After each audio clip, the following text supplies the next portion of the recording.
এবারে সীমান্ত পরিস্থিতি নিয়ে জানবো। সাতক্ষীরাতে যুক্ত হচ্ছে সহকর্মী আকরামুল ইসলামের সঙ্গে। আকরাম, সীমান্তের আজকের পরিস্থিতি কেমন দেখছেন? বিজেপি কতটুকু সতর্ক অবস্থানে রয়েছে? নজরদারি কতটা বৃদ্ধি করা হয়েছে?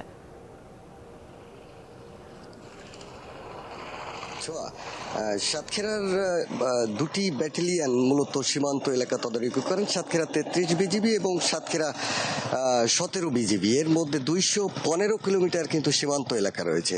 33 বিজিবির আন্ডারে রয়েছে 54 কিলোমিটার এবং 17 বিজিবির আন্ডারে রয়েছে 161 কিলোমিটার। তো এই যে বৃহৎ এলাকা, এই এলাকা দিয়ে কিন্তু বিএসএফ বিভিন্ন সময় পুশিনের চেষ্টা করেছে, সেটি কিন্তু বিজিবি প্রতিহত করেছে এবং যে টহল কার্যক্রম সেটি বাড়ানো হয়েছে, গোয়েন্দা নজরদারি বাড়ানো হয়েছে এবং স্থানীয়দের মাঝেও কিন্তু জনসচেতনতা কার্যক্রম তৎপরতা বিজিবি অব্যাহত রেখেছে। শুধু যে মানে সীমান্তবর্তী এলাকার সড়ক পথে নয়, স্থল মানে যে জলপথ রয়েছে, মানে নদীপথ, সুন্দরবন উপকূলীয়, সেখানেও কিন্তু বিএসএফ পুশিনের চেষ্টা করেছে। যে 17 বিজিবির যিনি অধিনায়ক রয়েছেন তিনি আমাদেরকে জানিয়েছেন যে কথিত বাংলাদেশিদের সেখানে বিএসএফ জড়ো করেছে এবং তারা নৌকায় তুলে দিয়ে কিন্তু বাংলাদেশে প্রবেশ করানোর তারা নানাভাবে চেষ্টা করে যাচ্ছে। কিন্তু বিজিবির যে তৎপরতা এবং টহল কার্যক্রমের কারণে বিএসএফ সেটি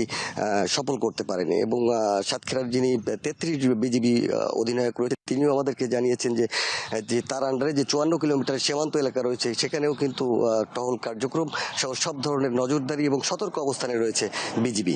ছোয়া। আকরাম, অনেক ধন্যবাদ আপনাকে।